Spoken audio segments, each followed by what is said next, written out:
Man, oh man, oh man, oh man. You know, I really want to laugh right now, but I'm not even going to laugh. Because not even a week ago, I did a video, a whole deep dive into Miranda Alizé and Tegan Nox in the middle of the ring kissing romantically.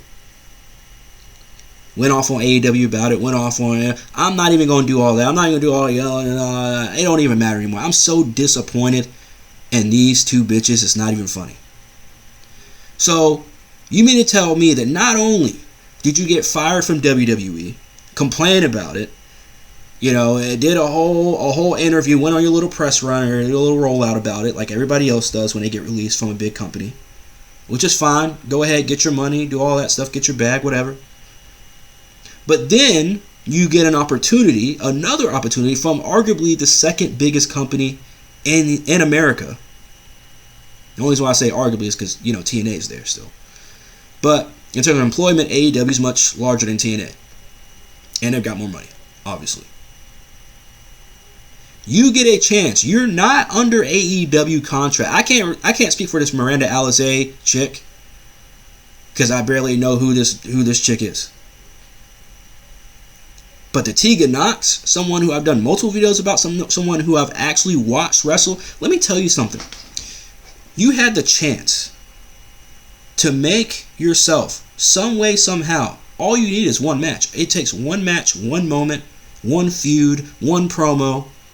We've seen it happen a million times in not just WWE, but in wrestling. We've seen it happen. Including the company that you were supposed to be working for in AEW. Now again, I don't know the whole contract situation, so I don't believe Nixon Newell or Tegan Nox. I'm just keep calling Tegan Nox because that's what I know her as. But Tegan Nox and Miranda Alizé, I'm not sure whether they're under contract or not, but I'm pretty sure they're not under contract, which makes this way worse. Because it's one thing, because as we've seen before, like I went in on Naomi and Sasha Banks years ago when they pulled that stunt because one, they're under contract. And they were advertised to be there. So people that paid their hard-earned money to sit in their seats and to actually watch you because they want to see you. Yeah, I have a big problem when you pretty much no-show. Yeah, you show up and say, that doesn't work for me, brother, and you take your shit and you leave. I already expressed that years ago when that happened. That was maybe 3, I think it was 2022, 2021, one of those 2 years. But I went on that. This is not, I'm not going to say this is completely different, but it's much different. Because one, they're not under contract, and two, they still need to make a fucking name for themselves. Because yes, while Tegan Nox was Nixon Newell before she was Tegan Nox, it's not like people were clamoring for Tegan Nox to be on their fucking TV, even when she was named Tegan Nox in WWE. But it was the same thing that happens every time somebody gets released. As soon as she gets released, it's, oh, woe is Tegan, woe is, why didn't they use her, blah, blah, blah, blah. We did the same thing over the summer, which is the example that I always use, which is R-Truth. We did all this hooting and hollering back in June about R-Truth, and here we are in November, and not a peep. Don't hear anybody talking about R-Truth. Don't see any fucking videos of R-Truth did this week, he did that this week. Nobody says shit. The same thing happened with Isla Dawn, however the fuck you say her weird ass name. So, we have to sit here and actually assess this issue and say, hey fam, you came here to make a name for yourself. You came here because you not only are you looking to move up in the ranks of independent wrestling, and get your name out there and say, hey, I wrestle for AEW. Maybe I'm worth this. I can go make more money because I just showed up on AEW television this past Saturday night. So instead of doing that, and instead of learning more because you're in the ring with Tay Mello and Anna Jay, that's 2. And then 3, making money, which, yeah, that's a whole other thing, whatever. I don't really care whether you make money or not. I'm here for the entertainment. I don't give a shit. But you should be treated right? You should be paid right. So, 3, money. But number 4, to me, number 4 is the most important. And that's credibility and reliability.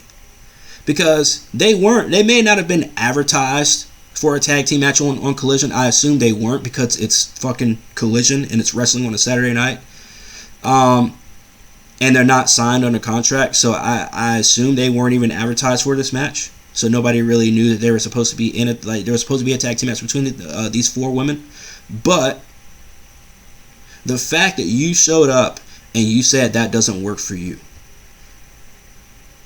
The fact that you said, I'm just not going to fucking wrestle because I don't want a job to 2 of the biggest female stars you have on your roster, by the way, in AEW.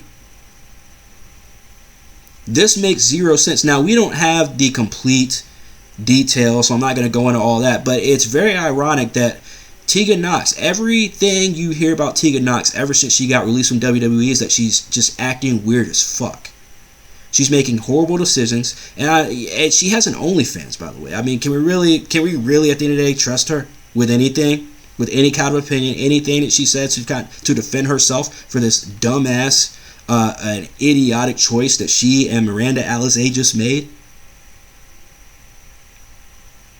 Because you may have a cop-out with you not being advertised, with you not being under contract, and being disgruntled, and also you just being a female. Because I love Naomi. Naomi's the one WWE superstar I've had the most conversations with in person, by the way. Great person. She's a great person, great wrestler. I like her. She's not the best, not even close, but she's still a great, she's meant to be a wrestler.